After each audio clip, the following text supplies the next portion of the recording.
Guys, win $10. Go watch my starter replacement video. Fast forward to the end, follow those instructions, go. Guys, exciting stuff going on today. The wheel company just called and said that the wheels are here, so we're gonna go drop off the tires that we got last week. Drop the tires off, get the wheels mounted and balanced. We'll go back and pick those up a little bit later today whenever they say that they're ready. In the meantime, we're gonna be prepping the carport, getting it ready to be able to work around in there. I gotta move around the dirt bikes and stuff, but we'll create a little space in there and get the carport all set up. Got the impacts ready to go, all that sort of stuff. So after we get that done, we are gonna start wrenching and getting this RSK put on and the 08 to 16 spring upgrade for the OBS. Neither one of them came with instructions. It should be fairly straightforward. I've done a bunch of leaf sprung lifts before, as well as coil springs. So I have a pretty good idea about how stuff works, but that being said, I've never done an RSK, so it's gonna be a little bit of a learning experience. Hopefully there's only one way to bolt stuff on. I am a little concerned about the number of different bolts that they sent and washers and hardware, that sort of stuff, that I'll be able to get that all sorted out without having to bolt on and unbolt 50 times. So let's get going.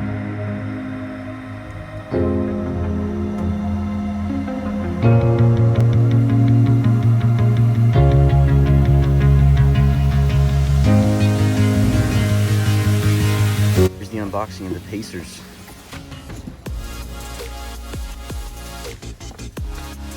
All right, here's the setup we're working with. We're doing it in the carport. Kind of limited on space, but we'll make do. Already got the hubcap pulled off. I just used a little angle deal. So we're gonna go ahead and, gosh darn it, let's see, go ahead. We're gonna jack it up and get it on stands up front. The real cruddy part about all this is that it's about 68 degrees right now, and in about 3 hours it's gonna be dropping down into the 40s, and then tomorrow it's supposed to be low of about 20. So we're gonna have some cold metal parts outside that we're working with. Hopefully I can, I don't know, bring some space heaters out or something tomorrow. I'm gonna start by taking off the front bumper. I don't think you have to do it, but I'm gonna do it, make it a little bit easier. So 2 bolts here, 2 bolts over on the other side. Mine is a 13/16. So yours is probably somewhere around there.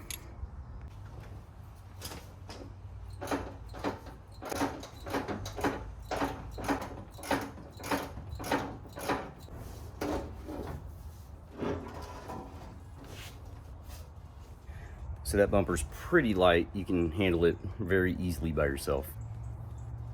Y'all are probably wondering why I'm doing the steps I am in the order that I am, and I have a very good reason. Normally you would start by jacking the truck up and putting it on jack stands, and then that way you can take off the tires, yada yada yada. Well, in my case, the wheels and tires for the truck, I took them up in my other F350 and left my truck up there, and so all of my tools, like my deep set sockets that I need to be able to take off the lug nuts, they're all sitting up there at the shop. So while I wait for the wheels and tires to be ready, I'm just loosening up anything that I can in the meantime, because I don't have my deep set socket to be able to get the lug nuts off of the front. So if you're wondering why I'm doing it like I am, that's why. Don't judge me. So while I'm waiting to get my other truck back that has all my tools in it, we'll go ahead and loosen this guy up. I think it's actually a metric, but I'm using a 13/16, and it is snug as can be, and it's gonna come right off. Unlike all these other clowns on YouTube that say, hey, we're gonna install a lift, and then they don't show you how to do anything, I'm gonna show you how to do stuff. So they'll say, oh, go ahead and take this bolt off, but then they don't show you how they actually do it. So in my case, I'm just using hand tools. I've got air tools, but I'm trying to show you that you can do this just in your garage or your driveway or wherever. So, got this guy, and then a cheater pipe.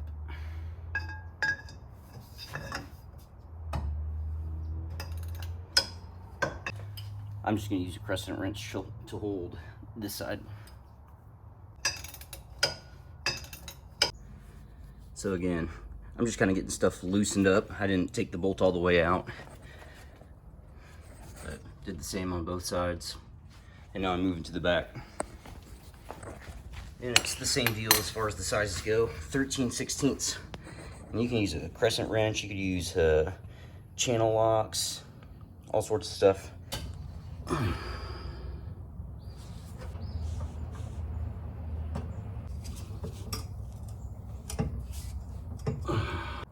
That guy right there for the shackle is a 15/16. We're jacking up the front of the truck. We're gonna get stand right there. You can see how the frame is kind of angled like that. So I put it up next to the spring hanger so that whenever you put it down, it's less likely that it's gonna go or. Y'all, it is only a couple hours later and the temperature has dropped like 30 degrees.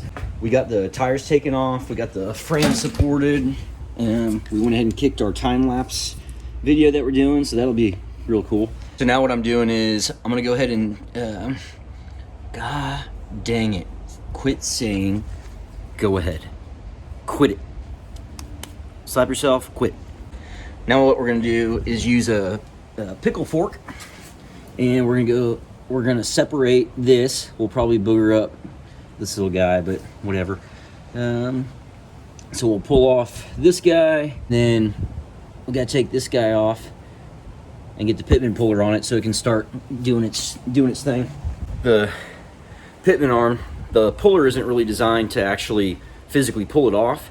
It's just designed to put pressure on there. So what you want to do is get pressure on it and then let it sit for a while. You can also use like torch, like a heater type thing, to heat it up and hit it with like a hammer or some sort of large metal mallet, and that usually helps get it taken off. But in my experience, it takes about a couple hours for the pressure, just kind of slowly wrenching on it while it's applying the pressure. Do a half turn as you're progressing.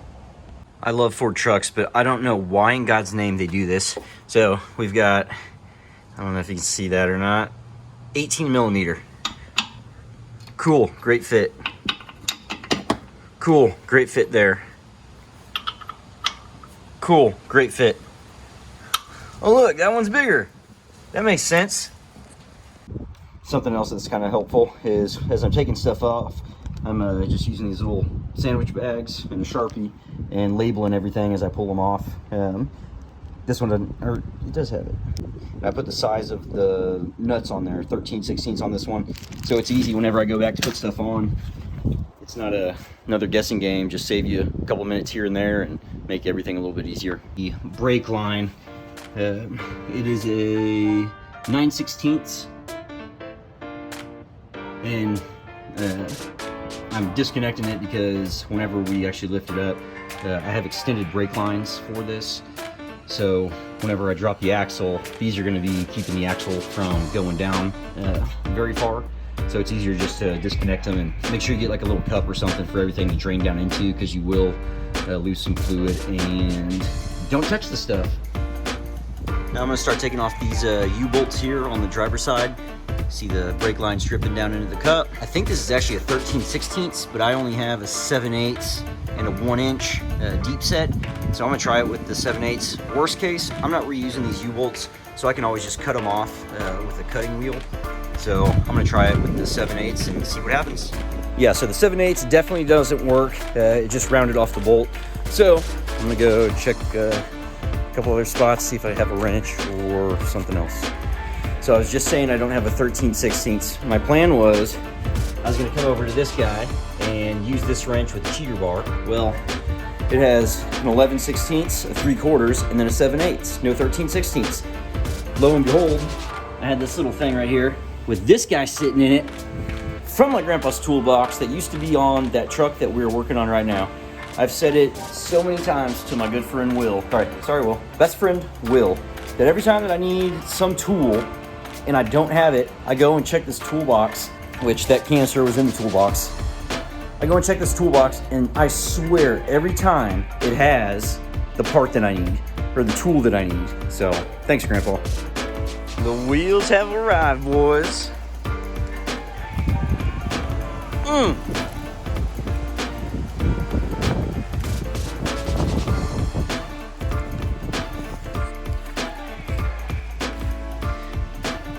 Look at that trampoline in the background. That's probably gonna blow away tonight in the storm.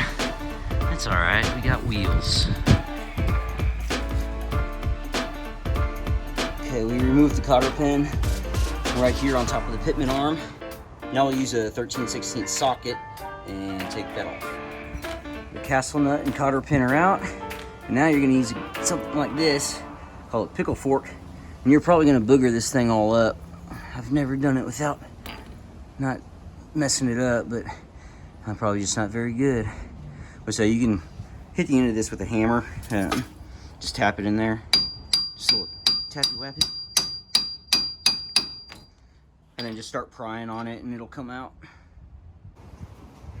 So now we're coming in, we're gonna be using a Pitman arm puller on this guy. Pickle fork isn't really working. Here in a second, once I get the Pitman puller on, I'm gonna start banging on this guy with a hammer. See if I can just get it to drop out. But this tool was 15 bucks at AutoZone, and they'll let you return it for free if you bring it back in one piece, which we may not. But the idea with this is you just wanna put pressure on the bottom of that bolt. The Pitman puller, you're not trying to actually remove it with the Pitman puller. You're just putting pressure on there, and then you can start like beating on the side and heating it up, trying to get that pressure, that steady pressure to eventually, you know, when you're beating on it, release something. That sounded awful.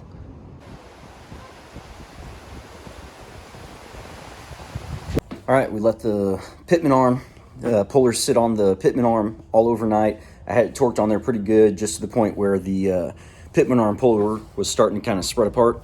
And so left it on there. It didn't do anything overnight. It's now the next day. And so I'm gonna start beating on it with a mini sledgehammer, see if we can't get it to come off like that. This was the bottom half of the part that holds the U-bolts on. And you can see it's completely rusted. We got the leaf spring out, shock, U-bolts, all that stuff on this side. But you come over to here, and the rear U-bolt, the bolt itself will not turn. I put an impact wrench on it, all sorts of stuff, so I may end up just cutting it. All right, taking off the track bar bracket here. That's the track bar bracket, track bar. These are the 3 bolts on top are 13/16. I have not figured out what that one is yet. I haven't tried, but it's something a little bit smaller.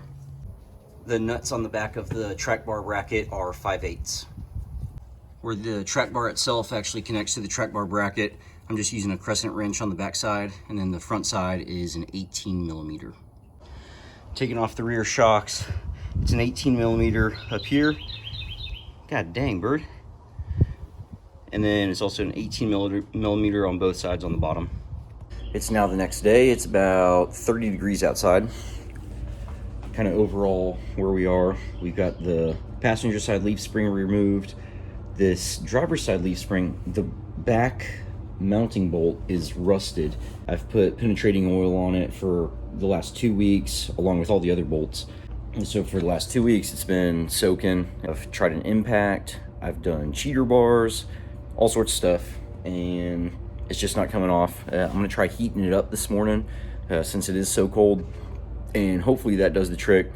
I'm not sure really what else to do. I've tried everything that my novice self knows how to do.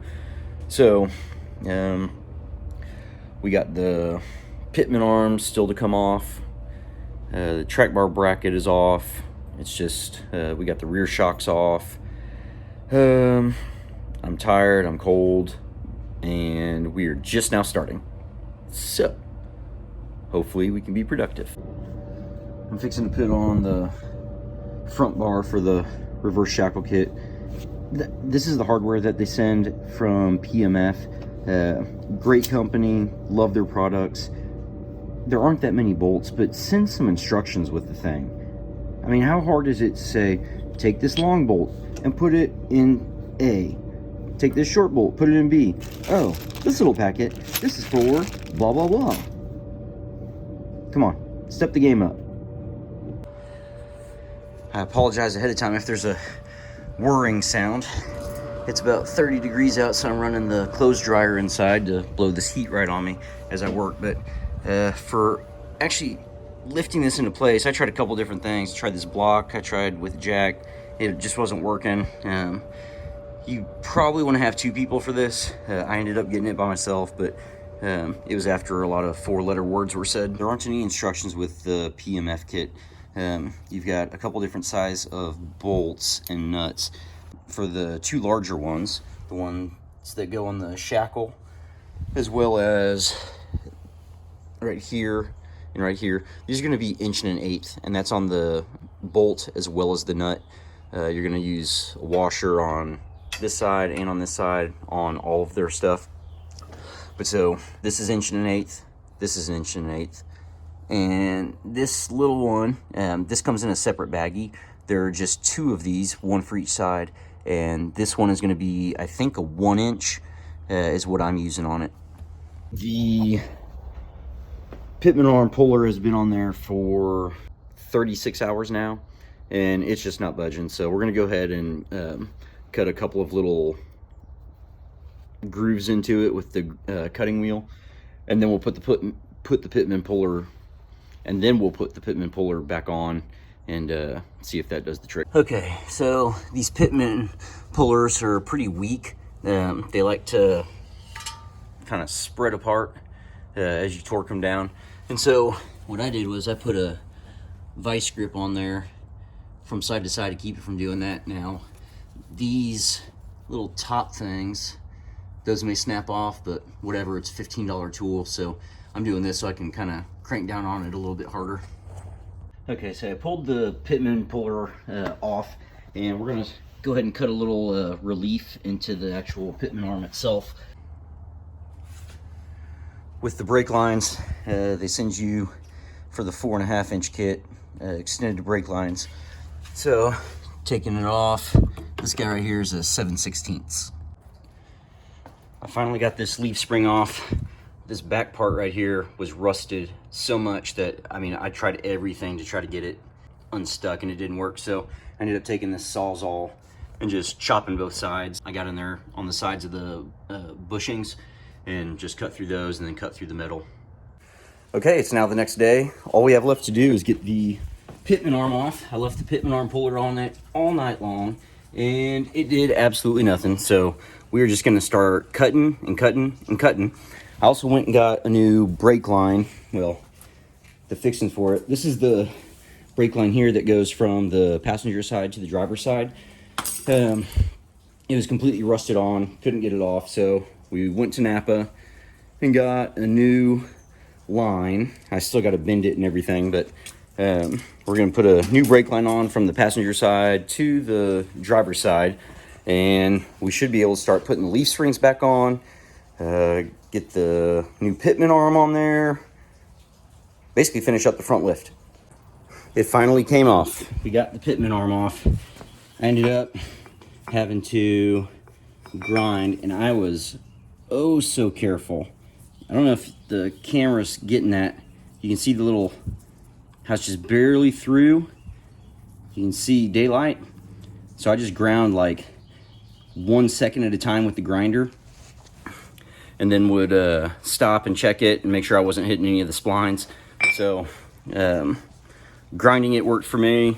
The Pitman puller was a piece of junk. You may or may not be able to use it. My truck has so much rust on it, I don't think there was any way that a Pitman puller was going to do it. So if you have rust on the truck, you might just skip the Pitman puller altogether and get a, you may just skip the Pitman arm. You may just skip. So if your truck has rust, you may as well just skip the Pitman arm puller altogether and just go straight to cutting. We have the new Pitman arm installed. Remember, that's an 1.125" socket. So now we'll put the thingamabobber, this deal, back up into the Pitman arm up there. This guy had one that I just could not get out. It was a U-bolt that I ended up cutting. I took it up to the mechanic and had them just press it out. I also went and picked up a new brake line, the one that I had. I couldn't get it off. This thing was rusted on way too much, so went up to the auto parts store and grabbed a new line.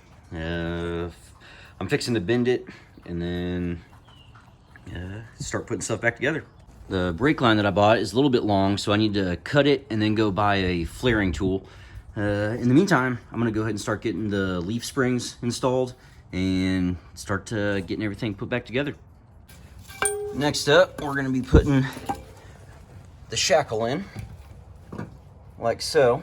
You see this part right here and that part. You want the closed part to be towards the back, and then just use the supplied hardware. There's a tiny little hidden bag. It's only hidden because I misplaced it, but don't forget to put the grease zerks in here, into each shackle. I talked to Trevor at PMF, and he was telling me that the stock holes are 5/8. He said over time they kind of get warped and whatnot, and so they upgrade to a 3/4 inch bolt that they provide to you, but you need to drill these out. So that's going to take a 3/4 inch drill bit.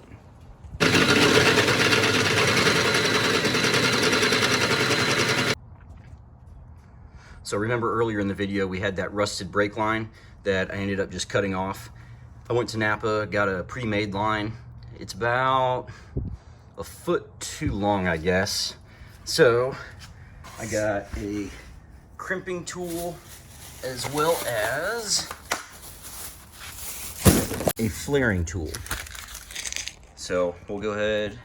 Gosh darn it, I am going to scream. Quit saying go ahead, please, and thank you. So we are gonna cut the line and then we are going to flare it. On the shackles, it is an 1 1/8" socket on both sides. Now this is stuff I'm talking about. These leaf springs has a small end and a bigger end. The bigger end is gonna be towards the front of the truck. Mine actually came with the bolt and nuts and washers when I bought the spring. And then I'm gonna reuse my old one. Oh, y'all shut up. I hear y'all saying, oh, he's reusing it. I'm gonna replace it. But for now, just to get it in there, I'm gonna reuse it. So deal with it. It is now the next morning and we are working on getting the front leaf springs on. We're putting this thing back together. We're doing this right now, today. It's happening. Hopefully we can get it rolling. We will turn the car around. And actually, I think I've still got to drill out the rivets on the back. Still got a couple more to do here. Actually, a lot more. Dang it. So, we got some work to do today, but I'm gonna probably grind those out outside instead of doing it in the carport. Just from a cleanliness standpoint. I did my hair for y'all today. Not wearing a hat. Kind of going formal. I don't know. It's Friday. I feel like just being super formal.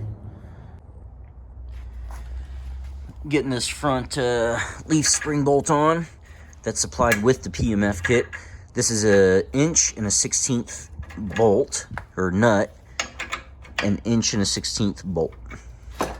Whenever I bought the leaf springs, I didn't buy the bolts that go with them. I bought these from Napa just now. That was $24. So these are grade 8. You can either buy a 16mm, which is technically what the bolts are. Those are going to be a lot more expensive, or you can buy a 5/8, which is almost the exact same size. I think the 16mm is maybe a little bit bigger. But I talked to Trevor at PMF as well as the guys at Auto and Truck Springs, and they said pretty much either one is going to work for you. So 5/8, 16mm, whatever. But I got mine in 5 1/4 inches long.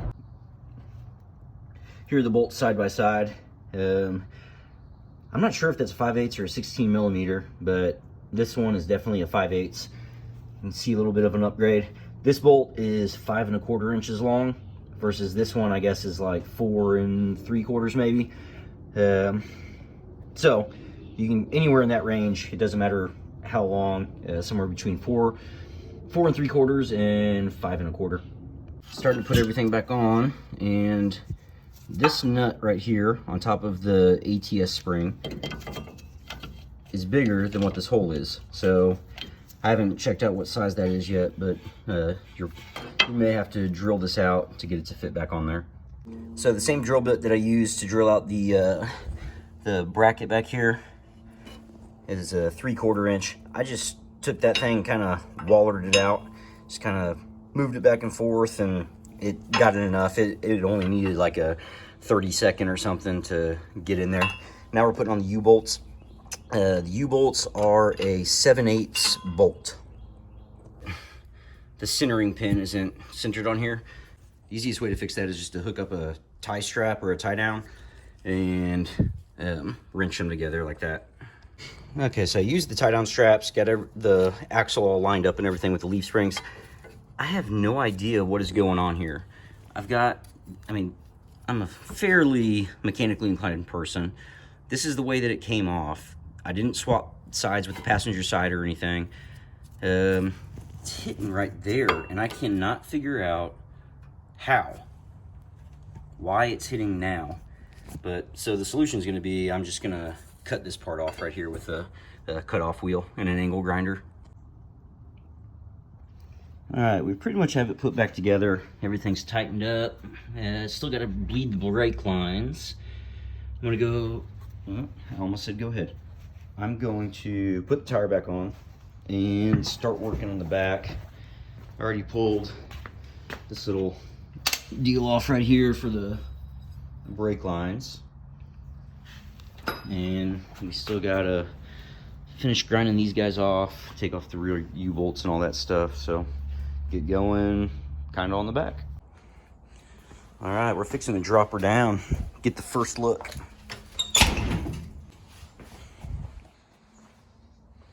There you go. I love it. So we're going with the Fox shocks. I think the Fox 2.0s. They wanted me to measure eye to eye so that they could get the length and all that. So now that we've got it resting under its own weight, now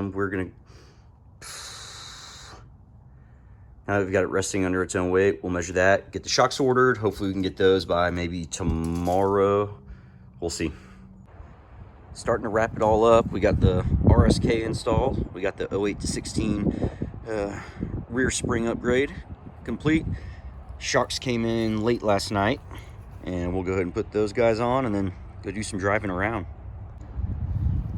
Front shocks are on. They're the Fox 2.0s, smooth bodies. Got a couple small little brake leaks, but man, even without the new wheels and tires on there, this thing looks like a freaking hoss.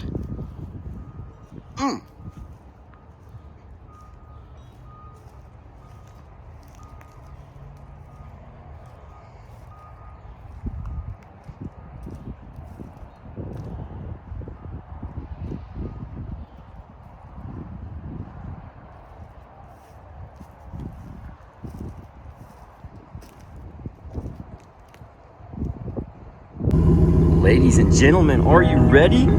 Introducing. Would you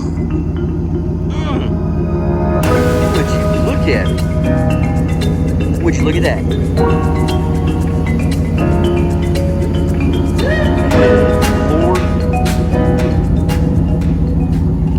Ford 4.5 inch RSK from PMF up front, Fox smooth bodies. The rear, I'm doing a separate video on the 08-16 axle or leaf spring swap. Whole separate video. The center caps for these didn't fit. They weren't deep enough. So the wheel company is sending me some new ones that are a little bit deeper. But she is looking mighty fine.